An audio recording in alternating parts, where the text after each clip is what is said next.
everybody, welcome to my new and improved kitchen. Those of you that watch my channel, you already know that Trevor and I just moved.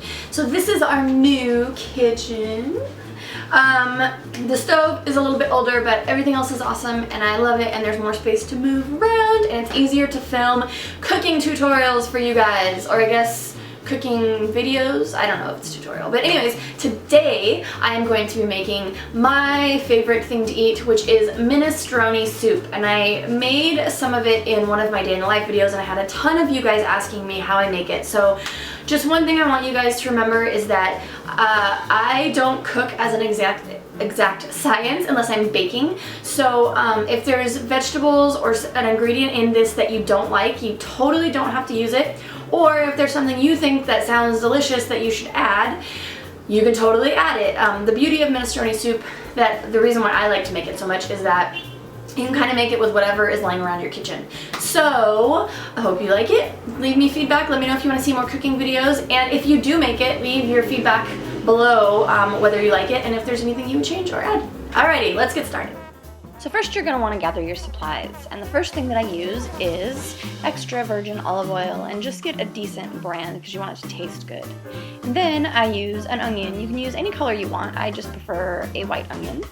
And then get a fresh clove of garlic, and then you need 2 sticks of celery. And also you need 1 stick of carrot, 1 carrot stick. And then I use squash and zucchini. You can use one of or the other if you want 2 of the same, if you don't like the taste of one. And then I do a bunch of green beans. You can get them pre-cut if you want, but I like them better when they're fresh and uncut. The next thing that I use is diced tomatoes. You can use any brand in these really that you want. And then I use sea salt and black pepper. You can use regular salt if you want to. I just prefer the taste of sea salt. And then I have a large can of crushed tomatoes, and I use San Marzano tomatoes because they have the best flavor. They're super delicious. You can find them in the import aisle, usually at the grocery store. And then I have a can of kidney beans, and I get low sodium kidney beans. And then I use 3 cups of chicken broth, so I get the organic kind. You can use whatever you want. You can also get low sodium if you'd like. And then you need small pasta. I like to use shells, but you can use any type of small pasta you have. So then you're just gonna chop your veggies. So I'm chopping the green beans, and then I'm chopping my 2 stalks of celery. You can kind of chop these vegetables whatever size that you want. I just like to use little bite-sized pieces because I feel like it's easier to eat. So if you want to make them smaller or bigger, it's up to you.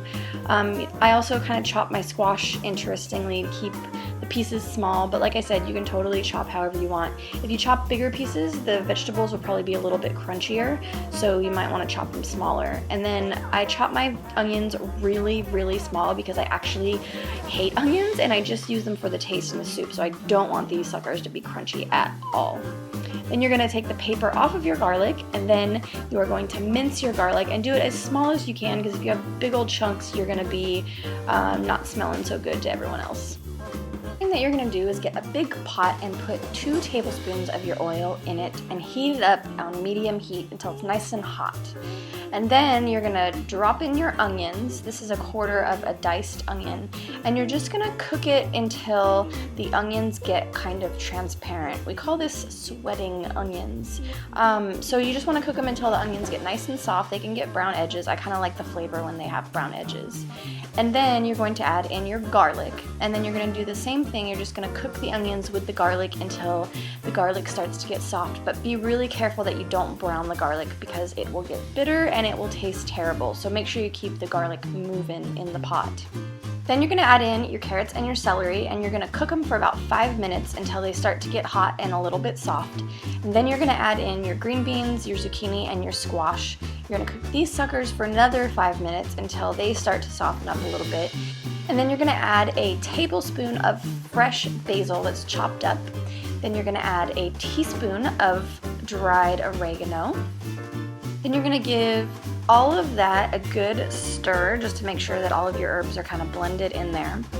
Then you're going to give it some salt and also give it some pepper. You can kind of use your taste with this. You can always add more later, so just be sure that you don't add too much on the first go. Then you're going to give it another little stir, cook it a little bit longer. Just make sure that the vegetables start to soften up a little bit, but not too much. And then you're going to add your can of diced tomatoes and also add your can of crushed tomatoes. And be careful with the crushed tomatoes, you don't want them to splatter when you're adding them in there. Then you're going to add your 3 cups of chicken broth. I do 3 cups. If you want a little less tomatoey and more brothy, you can do 4 cups or 5 cups instead. It's totally up to you, but I just like my minestrone to be a little bit denser with vegetables and less brothy. Then you're going to stir your whole mixture and you're going to bring the heat up a little bit so that it starts to boil. Once it starts boiling, turn the heat down and just let it simmer for about 10 or 15 minutes. If you want softer vegetables, let it simmer a little bit longer. And then you're going to add your beans, and then you're going to add your cup of pasta. Now you don't want it to cook too much longer after the pasta, otherwise the pasta will get mushy. So I give it about 10 minutes and then it is ready to serve. And I like to serve mine with a little bit of Parmesan cheese sprinkled on top and a little bit of toasted bread to dip in it. You can eat it however you like. And then be sure to put it in Tupperware in the refrigerator. It'll last for about a week and a half. The good thing is there's no meat or dairy in it, so it'll last longer than a cream-based soup. I hope that you guys like this. Let me know if you find it as delicious as I do.